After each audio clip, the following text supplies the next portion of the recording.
5장 하느님께 나아가는 여정.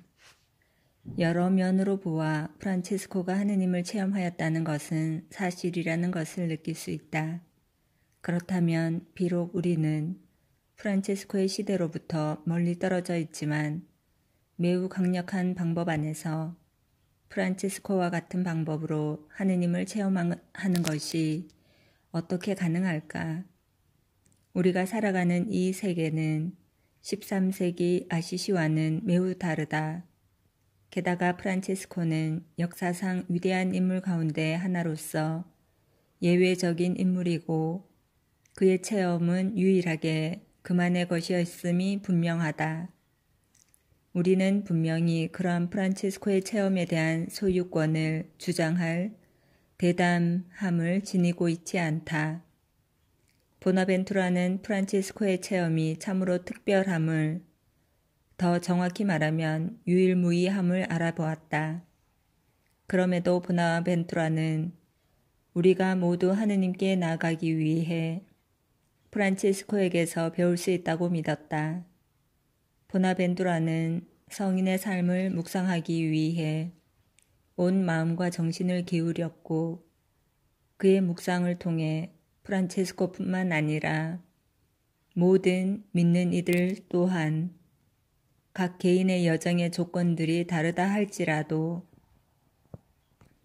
프란체스코가 하느님께 나아가기 위해 걸었던 그 여정과 같은 여정을 걸을 수 있다는 것을 가르치는 작품들을 집필을 하였다.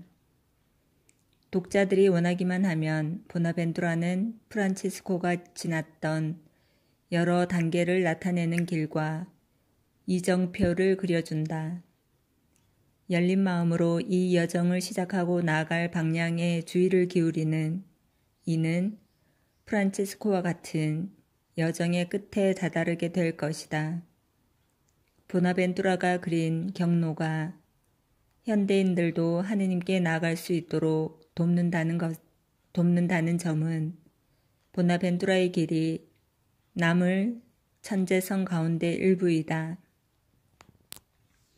이 지도는 어디서 찾을 수 있고 또 어떤 정보를 제공하는가?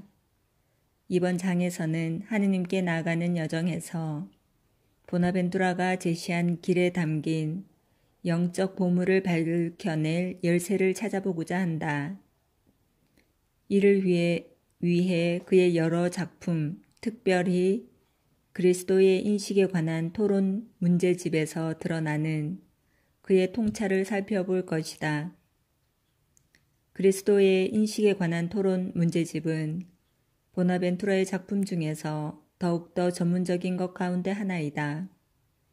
여기에는 그리스도의 인식과 관련된 7가지 토론 문제들이 담겨 있다. 토론 문제들이라는 교수법은 중세 대학들에서 널리 사용되었다. 기본적으로 이는 학습 과정에서 두 상반된 관점 간의 토론을 사용하는 협력 교수법의 한 형태였다. 토의 중에 특정 문제는 토론을 마무리 지을 때 해결하였다. 이 경우 이 작품의 제목은 논의하는 문제가 그리스도의 인식에 관한 것임을 보여준다. 보나벤투라는 그리스도가 신성과 인성 모두 충만하게 지니고 있다는 교회의 믿음을 자신의 출발점으로 삼고 있다. 뒤이어 제기되는 문제들 가운데 하나는 다음과 같다.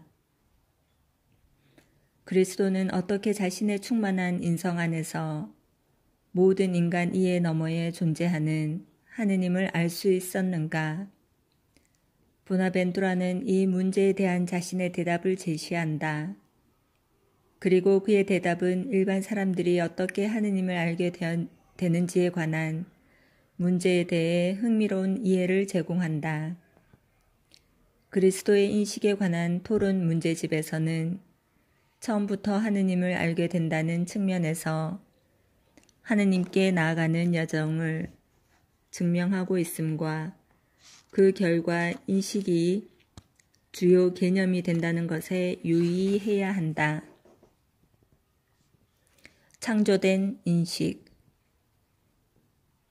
여정의 첫 단계는 어떤 이가 창조된 인식이라 불리는 것을 얻을 때 도달한다. 창조된 인식이란 우리를 둘러싼 세계를 이성적으로 고찰할 때 얻어지는 인식이다. 보나벤투라는 우리 세계의 본질에 관한 무언가를 알 수 있다는 가능성에 대해 회의적이지 않다. 그는 인간 인식이 어떻게 해서든 우리를 있는 그대로의 세계에 접근하도록 함을 인정한다. 그렇다면 있는 그대로의 세계에 대한 보나벤투라의 사상은 무엇인가? 그의 견해는 모든 창조된 실제는 하느님에게서 유쾌하고 하느님의 본질적인 신성을 반영한다는 그의 종교적 신념에서 비롯된다. 결과적으로 우리가 정말 무엇인가를 이해한다면 우리는 그것이 어디에서 비롯하였는지에 대해, 다시 말해 하느님과의 관계에 대해 틀림없이 알게 된다. 보나벤투라가 적용한 원리는 그 기원의 관점에서 실제를 이해한다는 익숙한 것이다. 예를 들어 어떤 이가 의사에게 옆구리에 통증이 있다고 말하면 의사는 그 원인을 찾고자 노력한다. 원인이 밝혀졌을 때 의사는 통증의 참된 본질을 이해하고 그것을 치료할 수 있다. 보나벤투라의 입장도 이와 유사하다. 창조된 실제들의 기원을 알게 되면 그때 비로소 우리는 실제들을 올바르게 이해하기 시작할 수 있다. 이러한 종교적 신념을 표현하기 위해서 보나벤투라는 앞장에서 이미 살펴본 바 있는 모욕론이라는 신학적 개념을 이용한다. 특별히 이 경우에 그는 영원한 근거 또는 신적 관념들이라는 측면에서 원형에 대해 말한다. 이 개념들은 의심할 여지 없이 매우 낯선 것이기에 그 개념들을 풀어서 설명할 필요가 있다. 다시 한번 예술가 하느님의 비유를 이용하면 예술가가 그 또는 그녀가 창조하고자 하는 것에 선험적 관념을 지니는 것과 마찬가지로 하느님도 창조된 세계 안에 존재하는 모든 것에 선험적인 관념들을 지닌다. 예술가가 작품에 담긴 의도를 드러내 보일 때 다른 이들이 그 작품을 더욱 충실히 감상하는 것이 가능해진다. 보나벤투라도 같은 맥락에서 주장한다. 만약 우리가 하느님의 작품인 창조된 실제들을 더욱더 충실하게 감상하고자 한다면 그 창조된 실제들을 하느님 마음 안의 관념들인 그들 기원의 빛 안에서 이해하고자 노력해야만 한다. 우리가 하느님에게 문자 그대로 적용할 수 없는 비유적 언어로서 이에 참여한다는 점을 기억하는 것이 중요하다. 그러나 우리를 둘러싼 세계의 실제를 알기 위해서 보나벤투라가 강조한 것은 모든 것이 하느님에게서 비롯된 것이므로 초월적이고 신성한 차원을 지니고 있음을 인식하는 것이 필요하다는 것이다. 신적 관념들에 대해 말할 때 보나벤투라는 모든 인식이 단순히 하느님에 의해 인간 정신 안에 심어져 있다고 시사하는 것을 원하지 않는다. 이는 인간의 책임을 없애고 인간의 자유 개념을 극단적으로 제한할 것이다.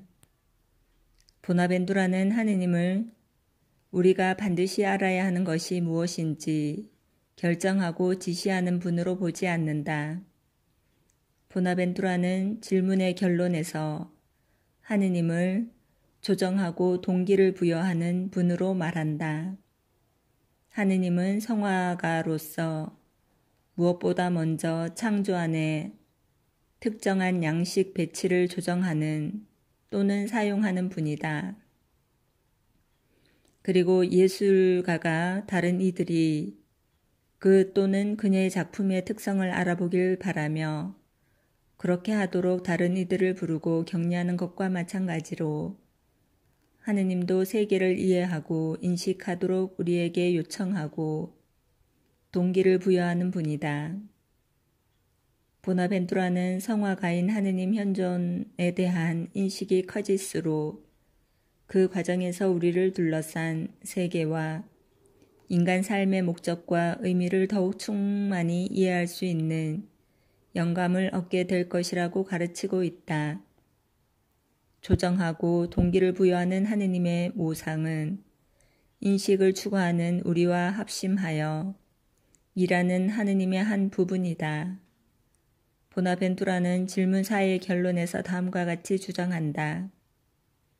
인식의 원리는 고유에 창조된 이성을 포함하는 영원한 이성 안에서 발견된다. 또다시 이러한 추상적이고 어려운 개념들이 등장한다. 여기서 보나벤투라가 제시하고자 하는 것은 무엇인가? 영원한 이성이란 이미 살펴본 바와 같이 하느님이 창조의 전 영역에서 지니고 있는 인식을 나타낸다. 창조자로서 또한 성화가로서 하느님은 창조된 실제 각각에 대한 매우 깊은 인식과 이해를 지닌다. 인간 역시 주위를 둘러싼 세계를 인식한다. 사물들에 대한 우리의 경험을 통해 또한 우리의 감각과 사고력을 통해 얻은 인식을 보나벤투라는 창조된 인식이라고 부른다.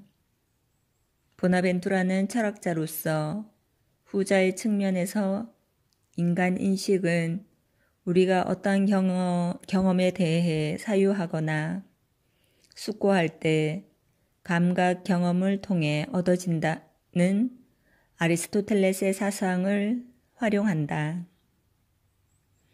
하지만 보나벤투라는 우리 인간 인식에는 감각 경험을 통해 인식하는 것보다 훨씬 더 많은 것이 있음을 주장한다. 감각을 통한 경험은 가치 있는 것이다. 그러나 그 가치는 그 자체로 중요한 것으로 여겨질 때는 발견되지 않는다. 감각 경험의 참된 가치는 그것이 우리 감각이 제공할 수 있는 제한된 전망보다 더 많이 고치되고 고양된 우리의 경험 세계에 대한 전망과 인식을 얻기 위한 수단이 된다는 사실에 있다. 감각을 통해 경험된 것은 완전히 인식되지만 그 자체로 중요한 것은 아니다.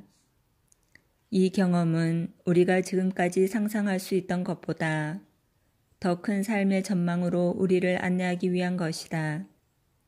잠시 포도주에 대한 인식을 생각해보자. 포도주를 맛본 적이 없지만 포도주에 대해 인식하고자 하는 사람은 최근 생산된 포도주들부터 시음하고 평가하는 과정을 시작할 것이다. 이러한 방법을 통해 얻은 포도주에 대한 경험은 참되고 인식되는 것이다. 그러나 그 자체가 중요한 것은 아니다. 이 초기 경험은 잘만 하면 최고 인류 포도주를 알아보는 포도주 전문가가 되도록 안내할 것이다. 이는 포도주를 처음 맛보면서 상상할 수 없던 기쁨을 체험하게 됨으로써 포도주에 대한 이러한 후자의 인식을 얻게 되는 순간을 말한다.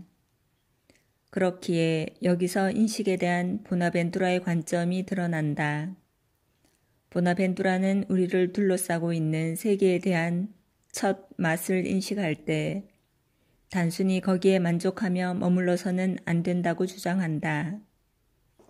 빼앗을 수 없는 기쁨의 원천이 될 삶의 전망, 우리가 음미한 것에 대한 점점 더해가는 인식을 얻는 것이 가능하다.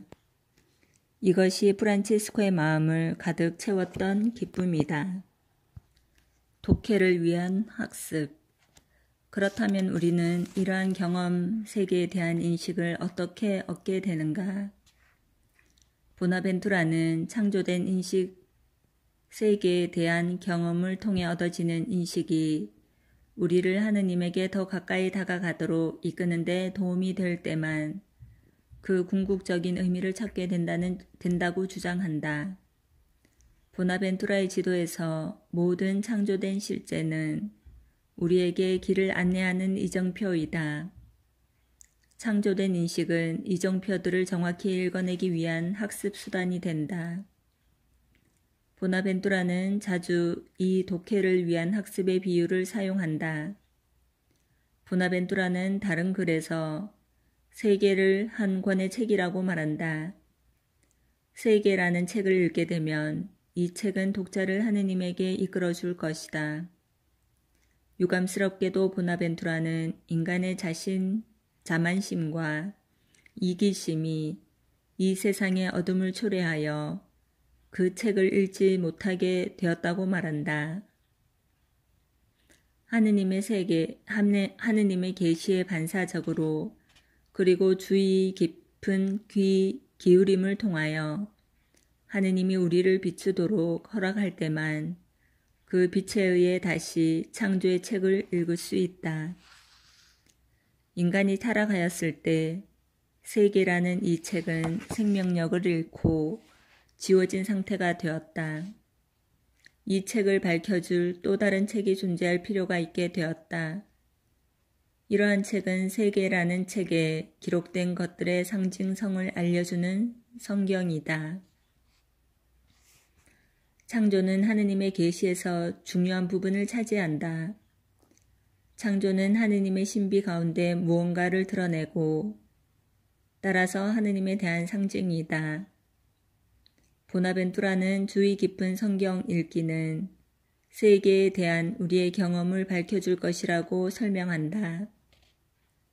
주의 깊은 성경 독서는 우리의 감각 경험 또한 초월적인 요소를 지니고 있고 그 감각 경험은 우리에게 영적인 실제들에 관해 이야기해 줄 수 있다는 점을 드러낼 것이다. 최소한 우리가 그것을 바랄 때 그러하다. 보나벤투라가 사용하는 복음의 한 구절, 뱀처럼 슬기롭게 되어라 를 살펴보자. 보통 무서운 뱀조차 영적인 실제의 상징으로 쓰일 수 있다. 본질적인 것, 곧 자신의 머리를 지키기 위하여 자기 몸의 다른 부분을 희생시키는 뱀의 의지에 대해 생각해보라. 같은 방법으로 우리는 인간적인 삶을 위한 마음의 영역, 사랑의 삶이라는 본질적인 것을 보호하기 위해서 우리 삶 안에서 비본질적인 것들을 기꺼이 내놓도록 요구받는다. 보나벤투라는 우리가 하느님에게 더 가까이 다가가기 위해서는 상징적인 사고방식이 중요하다고 강조한다. 우리의 세계는 보이는 것 그 이상이다. 세계를 관상하고 그 상징적 의미에 대해 깊이 숙고할 때 우리는 마음의 가르침을 받게 되고 삶이 물질적인 요소 이상을 지니고 있음을 깨닫게 될 것이다. 창조된 인식이라는 보나벤투라의 개념은 본성상 상징적이다. 모든 피조물은 하느님에게서 비롯되었고 하느님 사랑의 현존의 항구한 상징으로서 우리와 마주한다. 이것이 성 프란치스코가 찾아낸 것이다. 보나벤투라는 프란치스코의 영감에 의지하여 믿는 이들에게 사물의 표현 너머를 바라보고 생각하도록 세계를 하느님의 창조적인 선의 반영으로 인식하도록 요청한다. 프란치스코와 마찬가지로 보나벤투라에게도 우리가 살아가는 세계는 신앙의 관상적인 눈으로 경이로이 바라볼 때 하느님을 향한 길을 따라 우리를 이끌어주는 세계가 된다. 하느님을 알게 됨. 창조된 인식은 하느님을 향한 여정에서 사람들에게 올바른 방향을 알려줄 수 있다. 그러나 이 여정은 계속되어야 하고 신비의 핵심을 향해 더욱더 깊이 나아가야 할 필요가 있다. 그리스도의 인식에 관한 토론 문제집에 담긴 사상을 계속해서 탐구하다 보면 안내도의 부가적인 요소를 발견할 수 있는데, 그것은 보나벤투라가 더욱더 구체적으로 다루고 있는 질문 5에서 7까지에 담겨 있다. 어떻게 유한한 인간 존재가 무한한 하느님을 인식할 수 있는가? 주목해야 할 첫 번째 요점은 조금 전문적인 것처럼 보일 수도 있지만 중요하다. 라틴어 원문을 보면 보나벤투라가 질문 1에서 4까지에서 인식에 대해 말할 때 라틴어 스키엔치아를 사용한다. 스키엔치아는 학문 탐구를 통해 얻게 되는 지적 인식과 관련이 있다. 그렇지만 질문 5에서 7까지에서 인식에 대해 말할 때는 사피엔치아라는 용어를 사용하고 있다. 보나벤투라는 일찍이 이 단어를 신학의 성취로서 정의했는데, 이는 사피엔치아라는 단어가 지성과 사랑 모두에게서 파생된 인식이기 때문이다. 우리가 하느님을 인식하게 되는 방법에 대한 보나벤투라의 이해에 있어 사랑이 필수적이라는 점을 아는 것이 중요하다. 스키엔치아는 창조된 인식에 대해 말할 때 사용된 용어이다. 토론 주제가 하느님에 대한 우리 인식의 본성에 대한 구체적인 논의로 옮겨지면서 보나벤투라는 지혜로 번역될 수 있는 사피엔치아라는 용어를 사용한다. 지혜는 단순히 지적 훈련을 통해서뿐만 아니라 인간 갈망의 개입, 특히 사랑에 대한 갈망을 통해 얻어지는 인식의 형태이다. 우리는 질문 5에서 보나벤투라의 또 다른 복잡해 보이는 창조된 지혜와 창조되지 않은 지혜의 차이점을 발견하게 된다. 창조된 세계의 실제들이 하느님을 찾는 이들을 그들의 궁극적인 목적에 가까이 가도록 이끄는 상징으로서 작용할 수 있다는 점은 이미 언급하였다. 보나벤투라가 말하듯이 이러한 작용은 세계가 신실한 관상의 정신 안에서 발견될 때만 일어난다. 관상적인 마음은 세계가 지닌 이러한 상징적 본성을 인식하는 능력, 내면을 바라보고 하느님 사랑의 반영을 마음 깊이 인식하는 능력 안에서 자라난다. 이것이 바로 보나벤투라에게 창조된 지혜의 습득이다. 일단 이러한 상태에 다다르게 되면 인간은 사랑하는 이에게서 받은 선물의 깊은 의미를 깨달음으로써 새로워진 연인처럼 새롭게 형성된다. 그 순간은 선물에 대한 인식을 넘어 사랑하는 이의 존재 자체에 대한 인식으로 옮겨가는 때이다. 보나벤투라는 인간 영혼이 창조된 지혜를 얻는 그 순간에 하느님의 현존 그 자체라는 선물을 받아들이는 능력이 생겨난다고 설명한다. 이때 하느님의 현존은 곧 창조되지 않은 지혜이다. 이 세계의 실제들을 하느님 사랑의 상징으로 인식하게 될 때 우리는 하느님의 생명 안으로 점점 더 깊이 나아갈 수 있게 자극되고 안내된다. 하느님께 나아가는 프란치스칸 여정은 이 세상에서 벗어난 것이 아니다. 오히려 하느님이라는 원천으로 옮겨가기 위해서 참을성 있는 갈망으로 깨어 세상에 대한 경건한 관상 안에 잠기는 것이다. 그렇기에 보나벤투라에게 하느님을 인식한다는 것은 하느님을 향해 나아감을 의미한다. 프란치스코가 그러했듯이 하느님을 갈망하는 이는 하느님에게 사로잡힐 것이고 바로 그러한 관점에서 하느님을 인식한다. 보나벤투라는 이것이 하느님에 대한 우리 인식의 본질이라고 강조한다. 또한 이는 유한한 인간이 무한한 하느님을 인식한다고 말할 수 있는 유일한 방법이다. 그리스도의 인식에 관한 토론 문제집의 질문 6에서 보나벤투라는 유한한 인간 지성으로 하느님을 안다는 것, 다시 말해서 하느님을 완벽하게 그리고 완전히 이해한다는 것은 절대 가능하지 않다고 말한다. 인간 지성은 한계를 지닌다. 하느님은 어떠한 한계도 없이 무한하고 유한한 것은 무한한 것을 결코 완전히 이해할 수 없다. 결과적으로 보나벤투라는 우리가 하느님을 인식한다는 것이 하느님을 이해한다는 측면에서 진술될 수 없다고 주장한다. 우리는 하느님을 이해하려는 시도가 아니라 하느님을 갈망함으로써 하느님을 인식할 수 있게 된다. 우리는 우리가 선한 것으로 여기는 것을 갈망한다.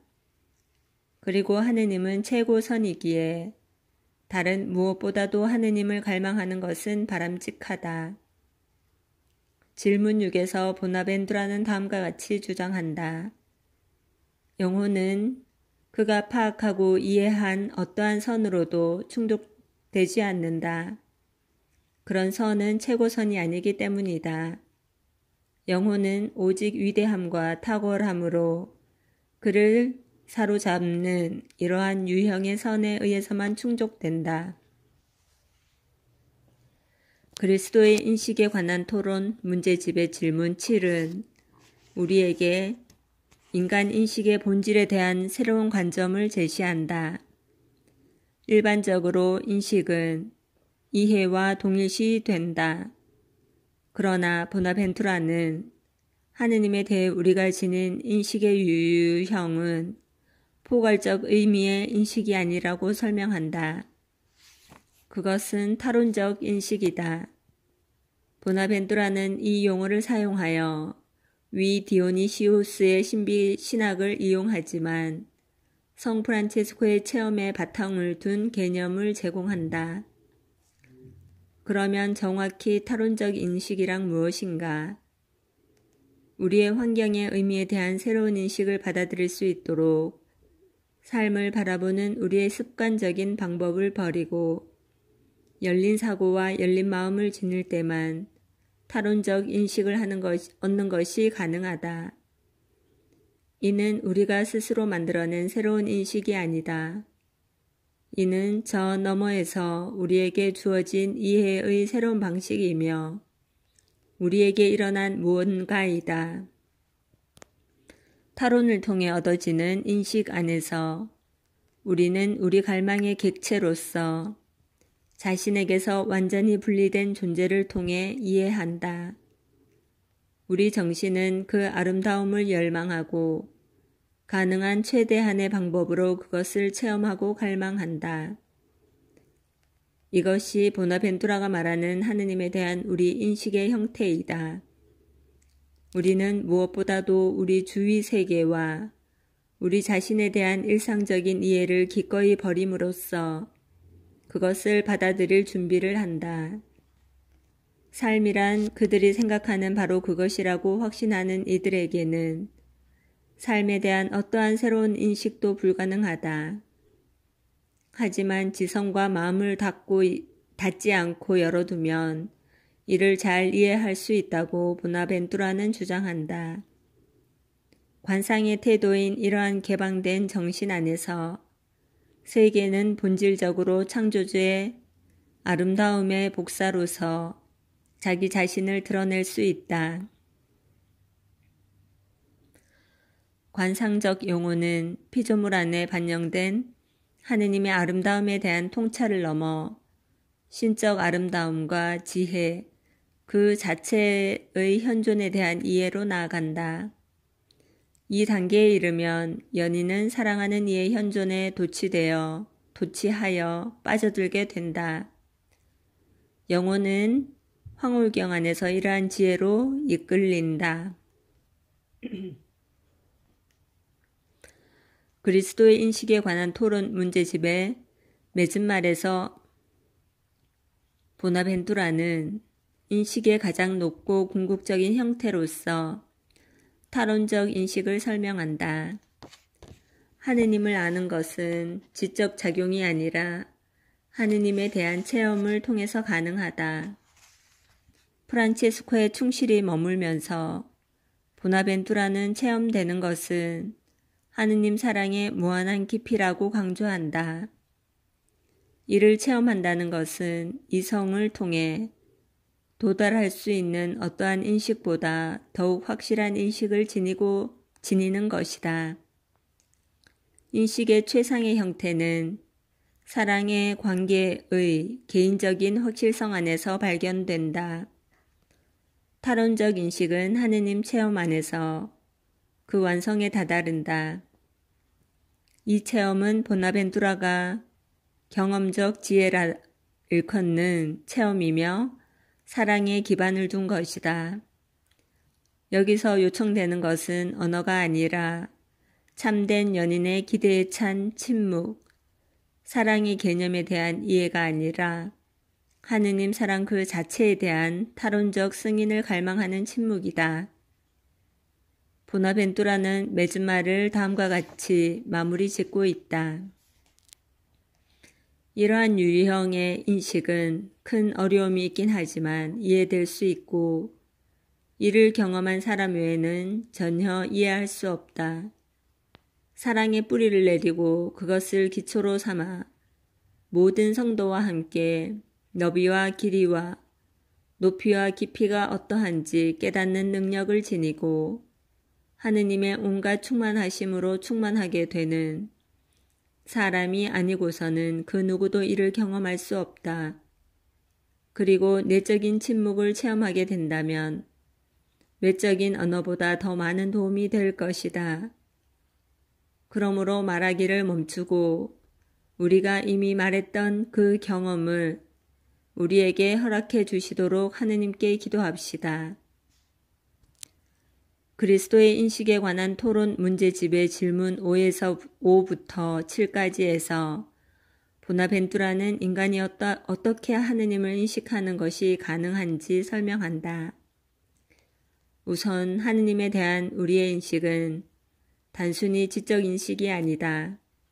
그것은 지혜, 곧 우리의 지성과 사랑에 대한 갈망 모두를 포함하는 인식이다. 하느님을 인식하는 첫 번째 단계는 창조된 지혜의 획득이다. 창조된 지혜는 우리가 관상의 정신 안에서 우리 세계에 접근할 수 있을 때 얻게 된다. 우리가 직면하는 이러한 실제들 안에 내재하는 더욱 깊은 의미를 찾고자 함으로써 우리는 창조적 선의 반영들을 이해하기 시작한다. 먼저 정신이 하느님을 최고선으로 인식한 다음 우리 마음이 그 하느님을 최고선으로서 다른 무엇보다도 갈망할 때 두 번째 단계로 이동한다. 우리가 완전히 이해할 수 없지만 우리 존재 깊은 곳에서 갈망하는 일자에 대한 타론적 인식을 통해서 이제 우리 자신을 넘어 나아갈 수 있다. 우리는 인식의 가장 높고 궁극적인 형태인 타론적 인식에서 경험적 지혜를 얻는다. 하느님은 우리에게 헤어날 수 없는 신적 사랑의 체험, 어떤 말로도 표현하기 어려운 체험을 준다. 하느님 인식에 관한 문제에 대한 보나벤투라의 접근에 있어 갈망과 사랑이 중심이 된다. 보나벤투라는 우리가 하느님을 인식할 수 있다고 주장한다. 그러나 이 말은 우리가 하느님을 이해할 수 있다고 하는 것은 아니다. 유한한 인간에게 이는 불가능하다. 그렇지만 우리가 하느님을 완전히 이해한다고 말할 수는 없지만 사랑을 통해서 아는 것은 가능하다. 사랑을 통해 우리에게 부족한 것은 무엇이나 우리에게 주신다. 사랑을 통해 복된 이들에게 온갖 선이 풍요롭게 주어진다. 그리고 사랑을 통해 지극히 바라는 임의 현존을 얻게 된다. 인식은 참으로 사랑의 열매이며 모든 지식에 대한 강한 확신이다. 보나벤투라가 구상한 여정은 하느님 사랑이 지니는 매력과 신비의 핵심을 향한 여정이다. 이는 프란치스코가 사랑하는 이를 향한 강렬한 열망으로 나아갔던 두려움에서 벗어나 자유롭게 그리고 내면 깊은 곳에서 우러나오는 기쁨으로 여행했던 여정이었다. 이는 오늘날에도 그 핵심을 추구하는 이들에게 여전히 매력을 발휘하는 여정이다. 다음 장에서는 하느님을 향한 보나벤투라의 여정이 지금 시대를 살아가며 영적으로 굶주린 이에게 제공할 수 있는 풍부한 영양분에 대해 알아보고자 한다.